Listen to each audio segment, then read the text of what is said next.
Okay, hello.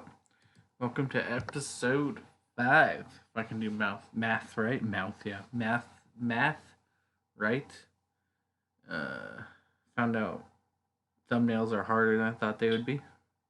For that last one, I just copied the first one. So hopefully we'll get to a point in this one where I can use a good one.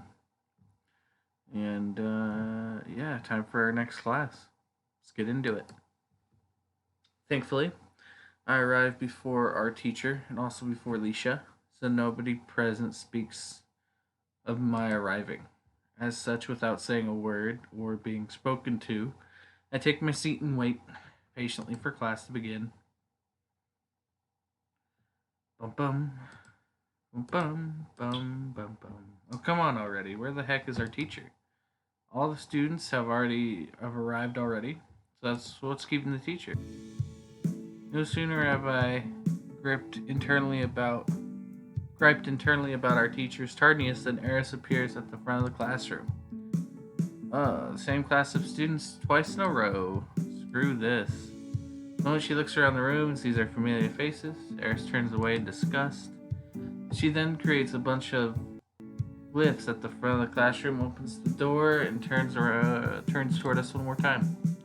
Homework is to figure out what those mean. Do it, don't do it, I don't care. Just make sure you stay here until the lesson is over. Giving us only those instructions, Eris leaves the classroom as suddenly as she appeared. Unbelievable. No, right? Why do we have to be stuck with such an irresponsible teacher?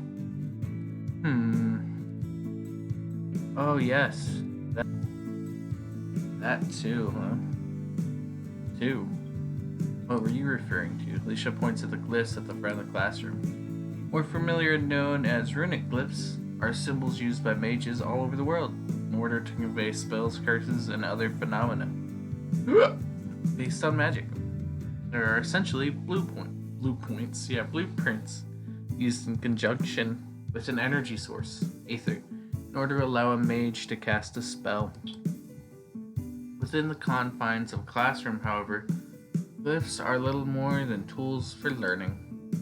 We students are expected to learn how to read glyphs and to leverage them when we are practicing new spells. They are a study aid, and without them, we would be honestly hopeless. Sable, you can read those glyphs, can't you? Yeah, it's a pretty unusual arrangement, but it isn't difficult to read. Self-study period, correct? Very good. So you're not a one-trick pony after all. Is that how you see me? Lisa shrugs. I've only seen you cast a single spell after all. True enough. But be that logic, as someone who hasn't cast a single spell in my presence, aren't you a hopeless case? You would already dare call your grades valedictorian a helpless case. This time around, it's my turn to shrug. Insolent human. Worry not, you'll get your chance soon enough. Our next lesson is out in the courtyard, so I presume we'll be having a more practical lesson. I think any lessons would be more practical than this. I cast a glance around the room. Nobody's looking at the front of the room, or at the physical terminals on their desks, or even their test books. Without a teacher present, they've all descended into their usual behavior. I'm all the way to the academy for this. I was better off studying alone at home. What I would have done is I would have just talked to Leisha. Probably just done some studying with her. Once our second class of the day has come to an end, I make my way to the cafeteria for lunch. This break is supposed to last for 45 minutes, so my aim is to eat, walk around campus a little more, and pray that the food digests before my practical lesson begins.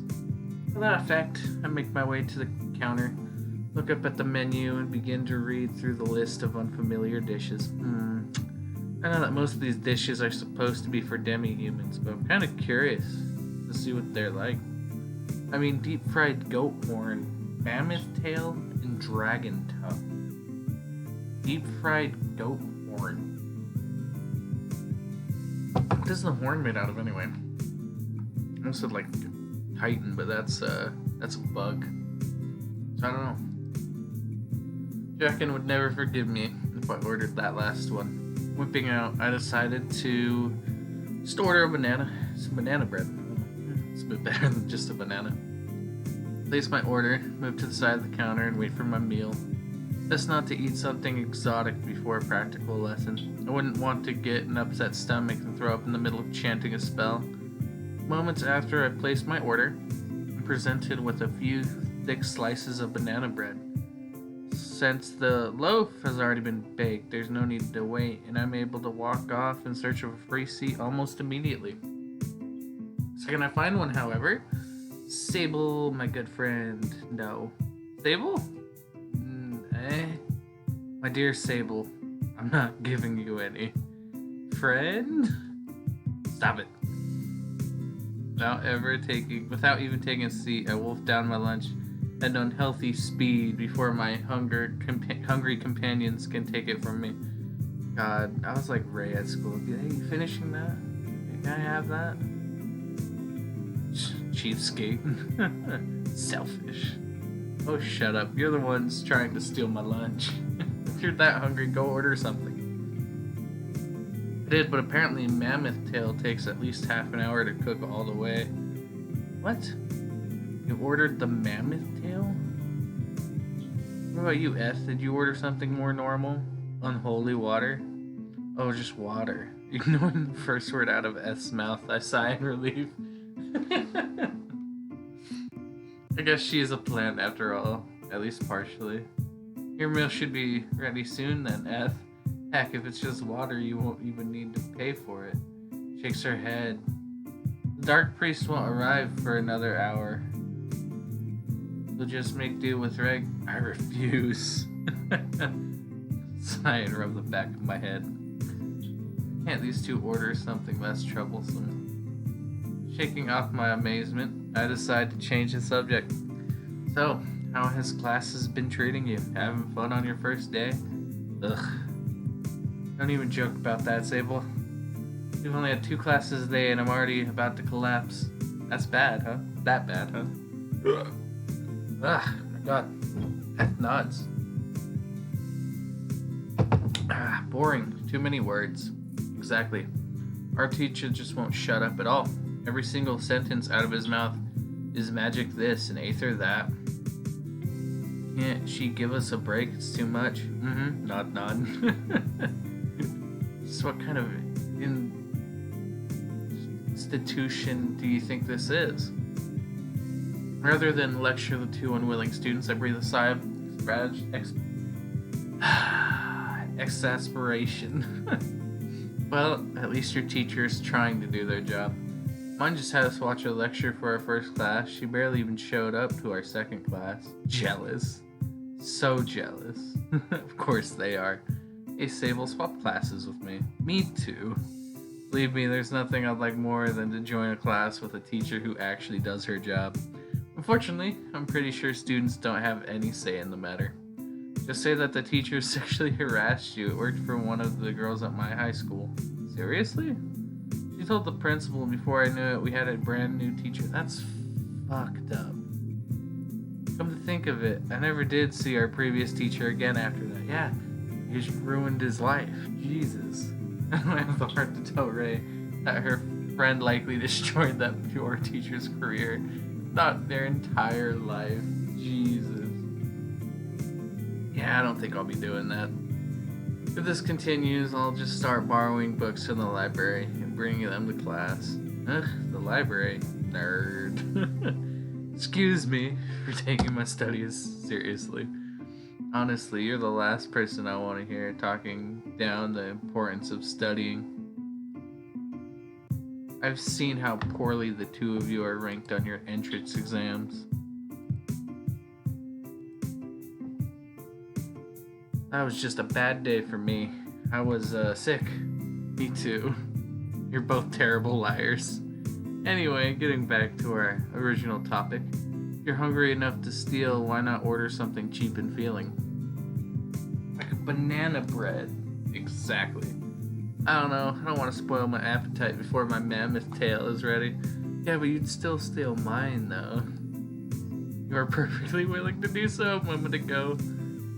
That's different. How is that different? I feel my blood pressure climb as Ray's warped view of the world continues to rile me up. Forget it. Have fun waiting on your needlessly extravagant food. I'm going to walk around a bit before my class. Don't go. Stay. Talk to us. One of us. No can do. I have a practical lesson next, so sitting around here talking is out of the question. Okay, without waiting for my companions to reply, Oh, no, you don't. Are you grabbing onto my arms? Stay. What the? Before I can escape, Ray and Eth cut me off. You two. Look, I'll come back after I walk around for a bit, okay? Just let me be on my way. Ray narrows her eyes. You're going to run away again. I'm not. Again. Liar. How unreliable. That's how you're gonna be then. A smirk appears on Ray's face. Whatever she's about to say, I have a feeling that I'm not going to like it. Bum, bum, bum. Did they... Wait, how did... She... okay. I don't know how we got here, but whatever. Just had me drag him here. So this is Sable's room. Big. Hate that. There's nothing special about my room. The same size and configuration as everyone else's. I guess it is. Not mine. Really? My room is small. With a big window, so you can photosynthesis. There's also a heating lamp on the floor. And the floor is stone. I try to picture F's bedroom. Going by her description, it sounds like she's in a mix between a greenhouse and an incubation chamber. Is F perhaps the first whatever to enroll here? It sounds, nice. Very warm and bright. No fair. Why does F get a special room and I don't? You even want to live in a room like that? Not really. I just don't like that she's getting preemptive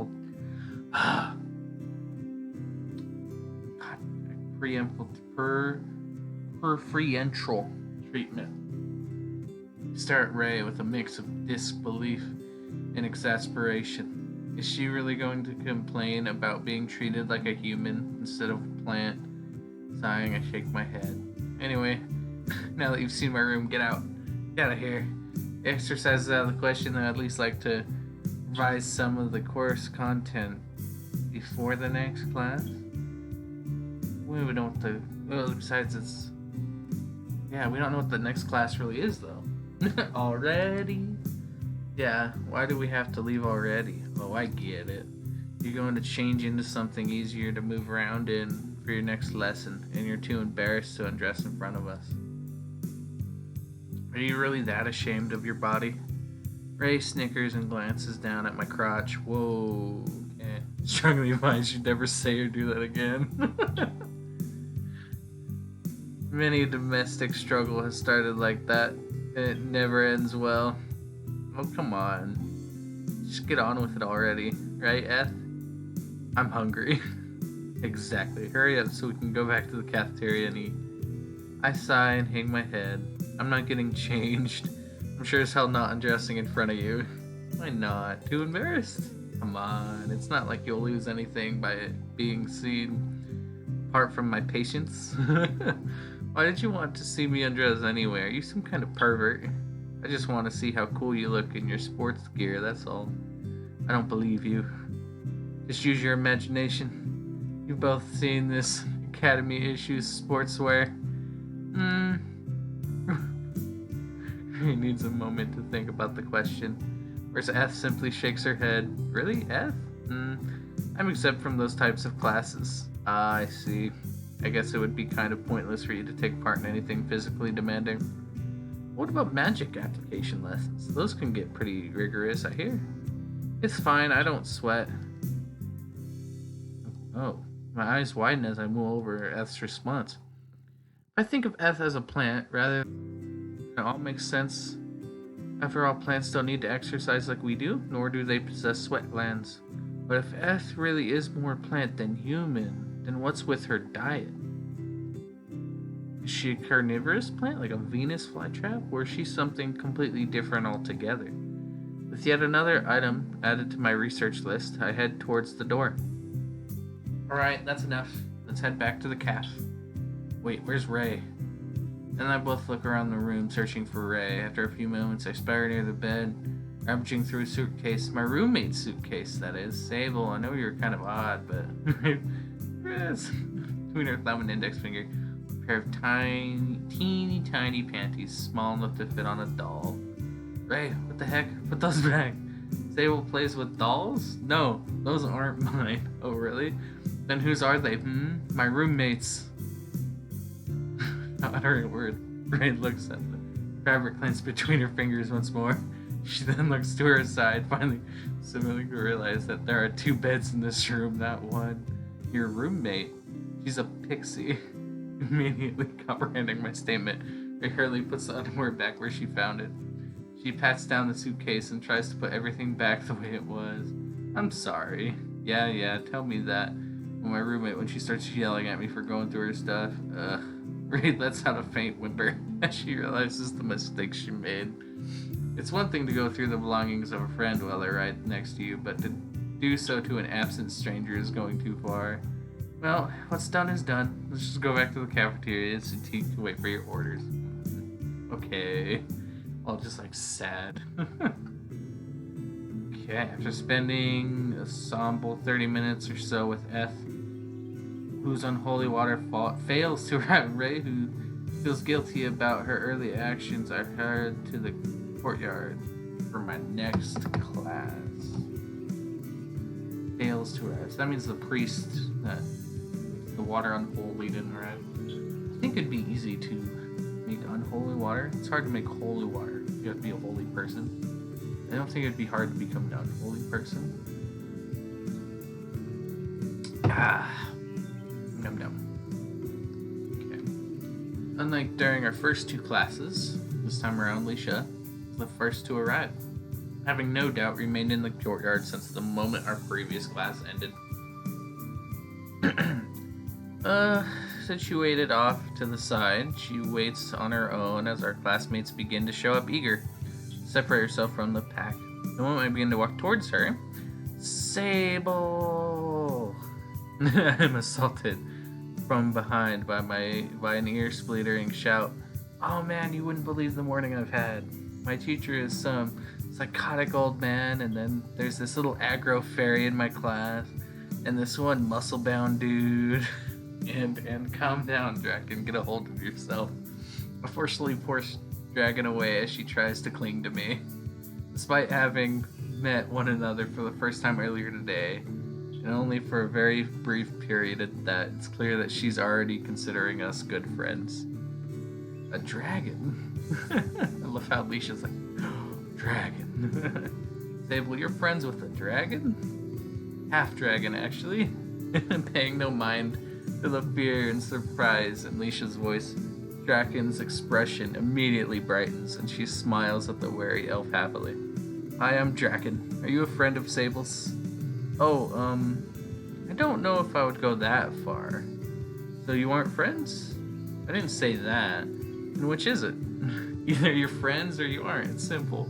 Still smiling cheerfully, Draken's friendly and straightforward personality quickly overwhelms Leisha.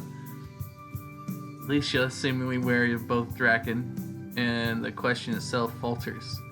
I suppose some might consider us to be friends. However, Leisha glances at me as though waiting for me to finish her sentence, perhaps afraid to assume too much of our relationship. Leisha is the polar opposite of Draken when it comes to making friends, huh? Is she truly that unsociable, or is Leisha just mindful that having a few classes together isn't enough to form a friendship? Paying the matter far less thought than the sulking elf to my right, and much more thought than the energetic dragon to my left, I answer on Leisha's behalf.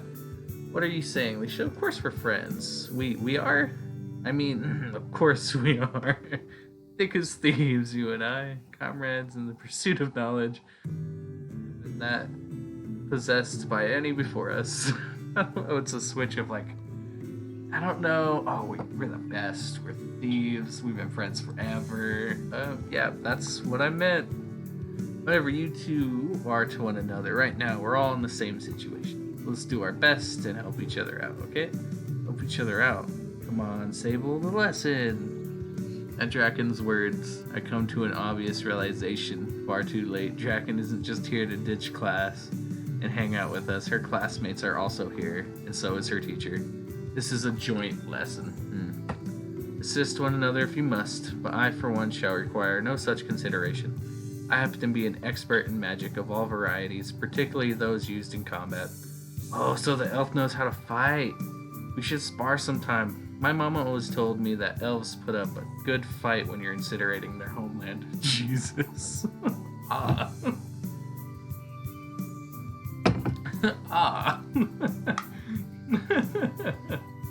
Misha immediately regrets her words, though Draken fails to understand her reaction. It's crystal clear that Lisha has remembered the true nature of the inhuman creature before her. Dragons and elves are natural enemies. The former have wiped out countless clans of the latter, slaughtering them all indiscriminately.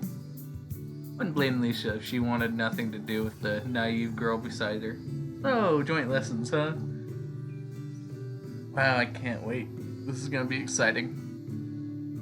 I know, right? Yeah. Nothing else. At least we'll have a real teacher for once. Don't get your hopes up. Lisha follows my gaze as I set my eyes on the man who I presume to be Draken's teacher, slowly approaching the class.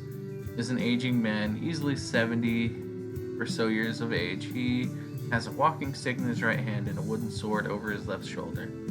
Though he appears to have some fight left in him, the old man is clearly no longer in his prime.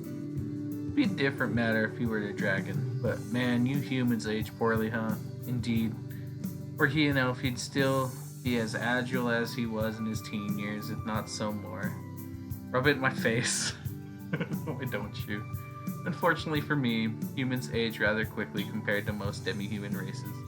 Elves, for example, are known to live for hundreds of years, and dragons count centuries like humans count days.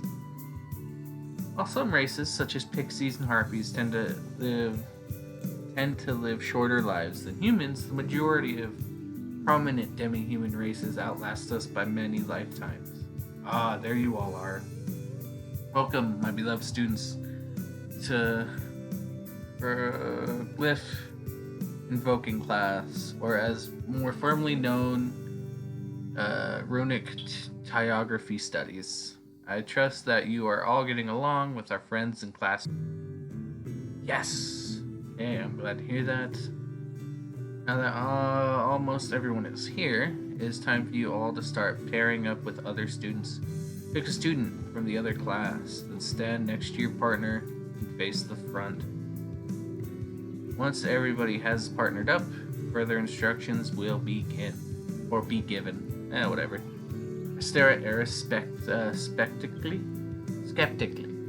as her bright smile and cheerful tone of voice fill me with doubt. Last lesson, she barely even showed up to class. Now she's as bright and chipper as can be. Is she just acting this way because another teacher is present? Or is Miss Monte actually a good teacher at heart? The moment I remember my conversation with Jorah in the library, I can conclude that it must be the former. Whatever the case, if she's willing to teach, I'm willing to learn. The only question now is, who should I pair up with? Ooh. Okay, Draken would be the obvious choice, but she is by no means my only option. Let's see, despite being in a panic when we met up, Draken clearly stated that there was an aggro little fairy in her class. Assuming that she was aggro precisely because Draken called her a fairy, I figure there's a good chance that she was talking about ticks. It's not like I need to pair up with either one of them. There's an entire class of students here, any one of whom would be likely less troublesome. Or there could be even worse. For all I know, Draken and Tix might be the most serious students in their class. Oh, I can't pick Lisha, huh? I'll pick Draken then. So far, the only interaction I've had with Tix was her getting mad at me for calling her a fairy. Honestly, I think the likelihood of that being true is rather low, but you never know. Oh, unless if we're like pairing up with someone in a different class, which would make sense. So I'm gonna go with Draken. Also, we're standing right next to Draken, so I sigh in resignation, glance towards Draken, who's already staring at me expectantly. Screw it. Maybe she'll surprise me and take the class seriously. She did rank quite high on the entrance exam after all, and it's not like I can judge her ability based on her personality. I at least owe her a chance. Say, Draken, what are you waiting for? Get over here. Grinning from ear to ear, Draken invites me over to her side. With my partner selected, I wait for the remaining students to pair up. Once everyone has found a partner, our teachers straighten up and stare at us seriously, preparing to begin the lessons at any moment. They stand side by side, just like many of us, and begin to concentrate aether around their hands. Now that everyone has paired up, allow me to explain the essence of Runic Theography class. This class is designed to teach you to write and memorize a variety of glyphs. You will write them in the air, ether dust, to spell out words in runic writing. Then invoke whatever spell you have cast with as little power as you possibly can. By experimenting with different words, you will naturally begin to associate certain glyphs with different elements with different effects. I feel like this would be one of the first things you would do, just to even know you have magic. At the same time, you will decrease your casting time through repeated practice of the basics. This is a class with a wide variety of applications, so I implore you all to take it seriously. Aether dust, runic writing, glyphs. As I look around, I see a number of students who seem puzzled by those unfamiliar terms. They have no doubt heard the words in passing or read them in textbooks. But that isn't enough to prepare them for what our teacher has planned. I almost pity my classmates being thrown in head first like this. Luckily for them, what Eris instructed us to do really isn't that difficult. Read a few random glyphs, attempt to invoke them, then curse your failure and try again. In other words, experiment with the basics of spellcasting until you gain significant confidence. Alright, let's get this show on the road. Glyphs are a piece of cakes for us dragons. They are. I'd have thought that dragons would have no need to write glyphs. You are sorely mistaken, my dear friend. Where did you think humans learned most of their symbols? They certainly didn't figure it all out themselves. I stare at Draken wide-eyed as she nonchalantly reveals to me information with symbolists have been chasing for centuries. Come to think of it, Draken's mother could easily have been many of thousands of years of age. It makes sense that she would have a lot of knowledge to impart upon her child. Draken might be far more knowledgeable than I assume. If you have never engaged in this process of creating glyphs before, please ask your partner to show you how. If neither one of you knows how, or you need further instruction, ask your respective teachers, and we'll show you how it's done. For those of you who are already confident in your abilities, I ask that you refrain from showing off. Focus on retaining absolute control, rather than engaging in reckless behavior. Every year we have many students injured during this class, and even a few fatalities, so when I tell you to stop, or to control yourself, make sure you listen. If you go too far, we will stop you by force. Eris issues a stern warning to the more whimsical and prideful among us. I look around at my fellow students, and doing so I understand why Eris is warning us right from the very beginning. Indeed, the risk of injury is bound to be high when gathering novice mages and having them all practice unfamiliar spells. I can't fault Eris for her caution. So, I think that people would have actually died in this class before.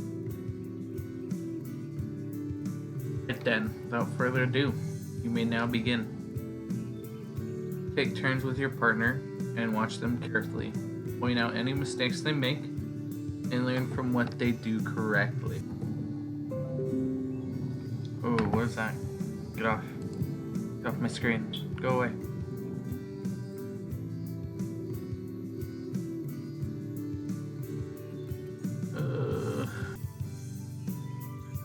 Alright, about that. Back to the show.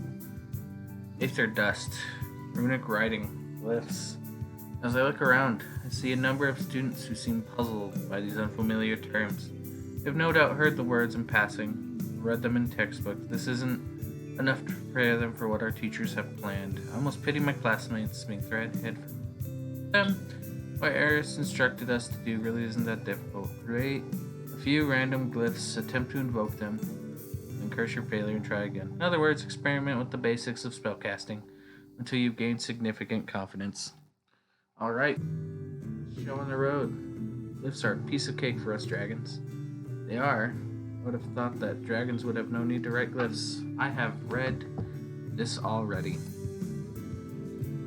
Sarah Draken, blah blah blah. Come to think of it, Draken might have more knowledge. What I get back? Those who have already confident in their abilities, don't show off, yada yada yada. Can't feel cautious, even so, can't feel like she died. You may now begin. Take turns with your partner and watch them carefully. Point out any mistakes and learn to do it correctly. Also, remember that we'll be watching, so no fighting, just take things at your own pace and don't push your limits. Yeah, I had to pause the recording and I guess I had to go backwards as I paused it. Okay. You are here to practice rune writing, not just cast powerful spells. Eris' instructions are concluded, and the students in either class turn to one another once more. It's finally time to get started. Alright, buddy. Stand back. Watch how it's done. Instantly, she blows up the school. You're going first, Draken. Don't overdo it. You heard the teacher. Haha, nobody got anywhere listening to teachers. Tell them what they can do. Now, strap yourself in and get ready for a show. Take a few steps back as precaution while my partner gets ready to begin. Whether my partner is in complete control or not, I am about to risk injury by getting close. Boom. The moment I step back, it begins. My partner starts to gather aether within her body. Within her body. It immediately radiates energy so strong that it sends shivers down my spine. Once again, my thing did something. There we go. Down my spine. Despite being told by our teacher to tone it down, it appears that she has no intention of doing so. Either that, or she lacks the precision I had assumed on her behalf. O eternal mother of flames, I beseech thee bestow upon me but a fraction of your power. Bathe me in the flames of life, and burn to ashes all who gaze upon me with ill intent. Draken chants a spell I've never heard before. Whether she learned it from her mother, an old tome, or just created the spell itself, the power rating from her body tells me just how dangerous it is. If her control is poor, this might end very badly for everybody, and everyone dies. Averting my gaze, I briefly glance over to the other pairs of students around the courtyard. Although most of them are using very basic spells, my partner is by no means the only one putting on an impressive display. It seems that my grade is filled with skilled mages spanning across many different races. Amazing to think that there are students in my grade capable of magic like this. I thought that my in-depth understanding of magic put me at an advantage over my classmates, but apparently that isn't the case. I may possess impressive knowledge, but these students are clearly leagues above me in other areas. As is the case with any skill, simply being knowledgeable about magic is not enough to become a master. The practical application of a high-level magic requires years of training and hard work, not to mention natural talent. Okay, isn't it something? You can use freely just by knowing how it works. Seeing my classmates use techniques which I myself cannot reminds me of this. What do you think, Sable? Are you in awe of my mighty flames? Draken smiles and glances towards me. Despite the sheer output of her spell, Draken is able to converse with me without breaking her concentration. This girl is far more skilled than I thought. Amazing. Truly amazing. I can't believe you're able to pull off something like that so easily. Flames continue to swirl around Draken's body as she smiles proudly. Then, before they can expand any further, Draken inhales deeply, sucking the flames into her body. In an instant, the flames are gone. Yeah, that was her lunch. Draken then sighs, exhaling breath so hot that it could melt iron, until the last remnants of her spell disappears. Nothing is like fire play to get the blood pumping. I probably shouldn't have eaten the flames, though. Now I feel a bit sick. Surprisingly, Draken seems to regret showing off. Her expression sours, and there's a clear discomfort on her face. If you're feeling unwell, maybe you should speak to the teachers. I know where the infirmary is, so I can escort you there if you'd like. That's okay. Thanks for your consideration, but I'll be fine in a minute. I'm just a little bit of a heartburn. Raised and I brought Draken's a little take on the term heartburn, then breathe a sigh of relief. Oh well. She says she's okay. I'll take her word for it. Besides, I don't really want to miss out on such an important class on my first day. Let's see, with my partner's display still fresh in my mind, I step back, take a deep breath, and begin to prepare myself for my own turn. Before gathering aether or drawing any glyphs or invoking any chants, it is imperative that I decide what kind of spell to use. What would be safe to use around so many people? What would impress my partner? What can I use without causing a disturbance? Many questions swirl around inside my head. Before long, I have my answer. I gather aether in my palms and stand up straight. Oh, I was hoping to give me a choice to either like completely show off or just be chill. Because I would have picked show off 100%. With my eyes wide open and ample fuel at my disposal, I begin to chant Everlasting Darkness. Yeah, that's a great way to start a spell. I permit thee to reside within this lowly vessel. Instill in me coldness of death. Oh god, I didn't mean to click. Coldness of death, and wrap my being with unyielding force. Against my better judgment, I decide to show off by chanting a spell that I created myself. The chant is ominous, as it is intended use is the technique I have. As it is intended use, it is a technique I have been careful with, and honestly a poor choice for a simple demonstration. Through the eye of the abyss, your power becomes mine. I take in my hand that which belongs to no man and make it my own. Oh, this is totally his spell he made. He's like, this is my shit. Ooh, disperse and confront under the weight of all. No one escapes from my grasp and perish at my touch. Your fate is now mine to command. Having second thoughts at the last moment, I small reservations and push ahead. It's already too late to cancel the invitation. What's important now is that I remain in control. Whoa, what the heck is that? It looks pretty, but I get the feeling I shouldn't touch it. I ignore my partner's murmurs. Not because I don't want to answer her, but because I can't spare the attention. If I lose focus for even a moment, I'll fail. Okay, that's the hard part done. Now I just need to maintain the cluster in this state for a minute, then dispel it. With my hands and arms curved in front of me, as though I'm holding an invisible basketball, I gaze down at the glowing black sphere. Suspended in midair is a mass of energy, frightfully dense and far too dangerous to touch. Anything consumed by this sphere would be compressed and flattened without mercy. Everything inside of it will join together, forced to become a single object. Oh, it's like a fucking black hole. This is gravity manipulation magic. Halfway there. Just a little longer. I'll be able to spell this safely. I want to touch it. No. Dragon, no. I want to touch it so badly. My eyes open wide as Dragon reaches out towards me. Her hand approaches the spear, which is being maintained between my arms as she continues to stare completely fixated. Dragon, don't. Dedicating myself to controlling the spell, I'm barely able to warn my partner while still maintaining the spear's form. Fortunately, I'm too late. My concentration is broken, and my partner is too close for me to safely restore the sphere to its intended size.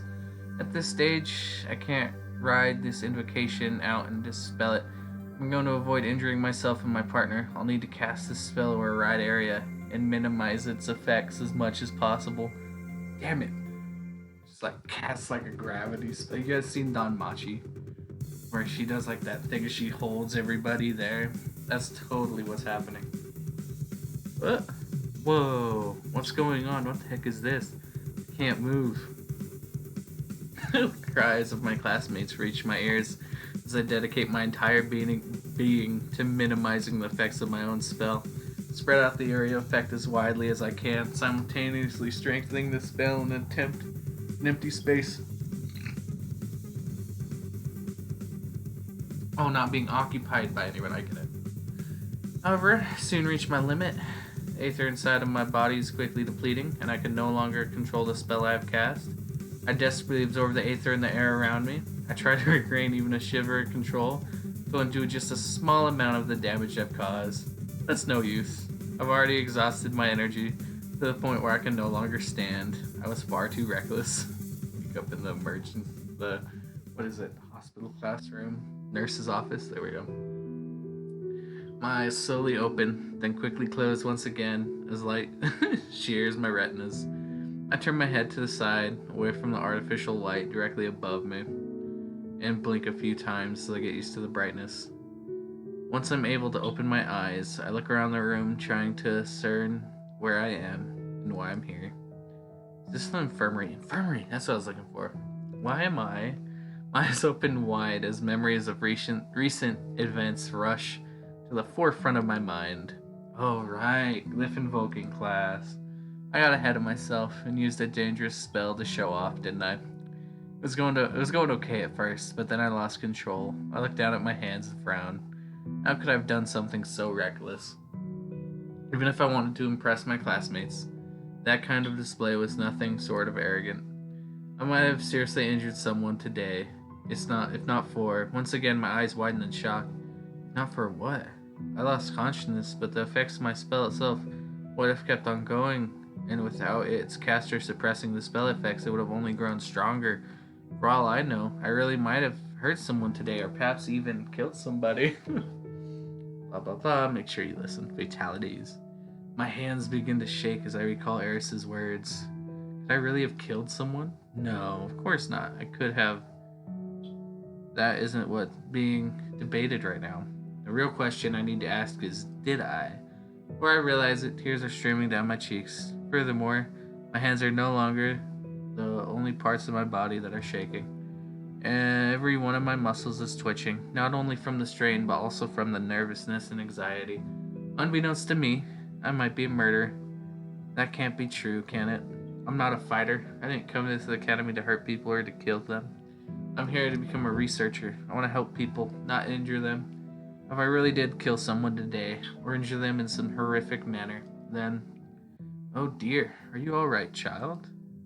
I did my best to heal your body, so there shouldn't be any residual damage. I perhaps... Before I can immerse myself in self-loathing any further, a pure white figure approaches.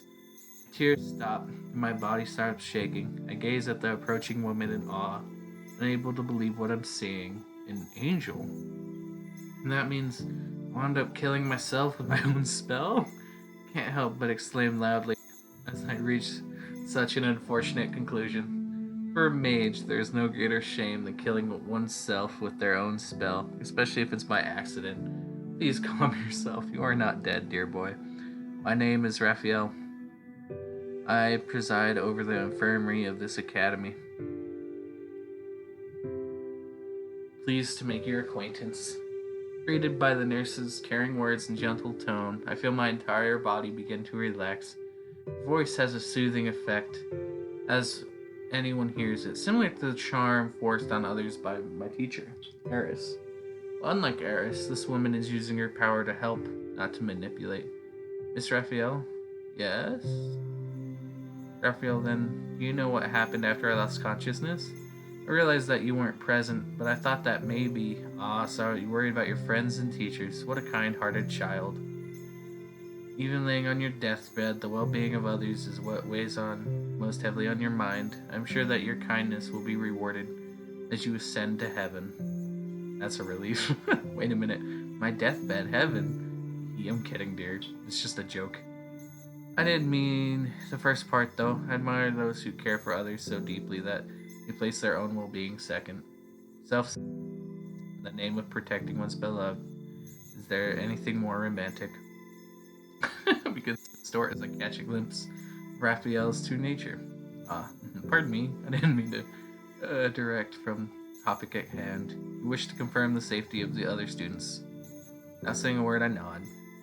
And you have nothing to worry about. Your classmates are all safe and sound. Only one student approached death, but they too have made a full recovery. I sigh in relief. Push the button. There we go. Thank goodness.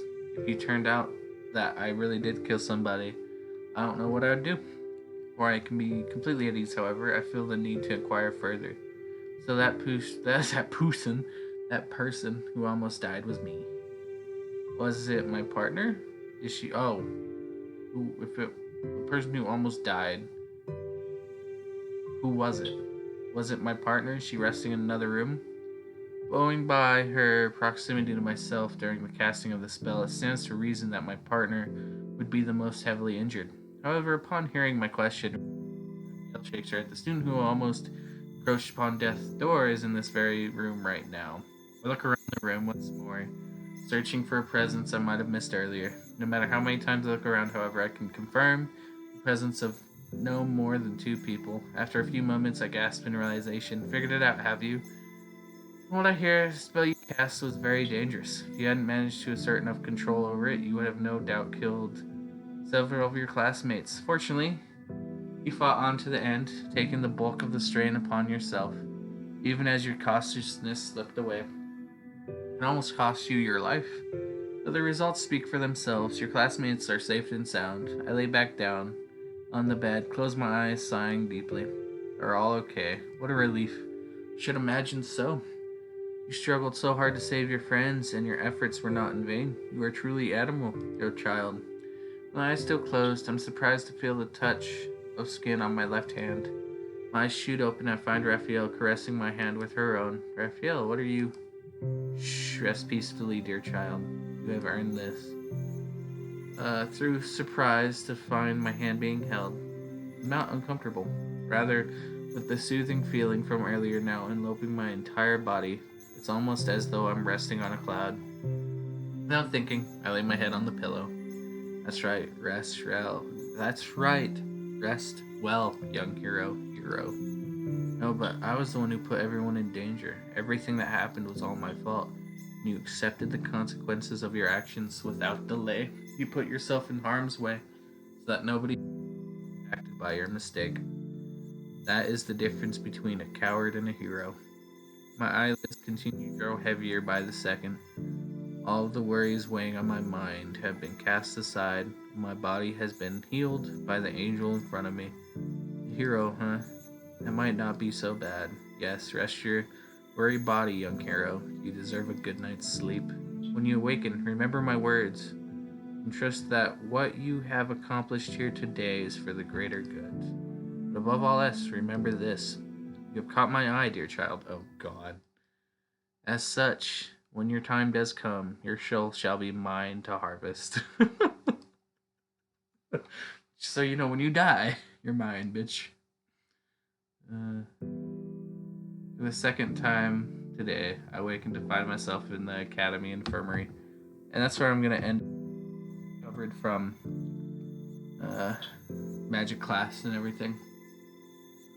The next episode I'll try to make longer, or at least be more on like a certain route if possible.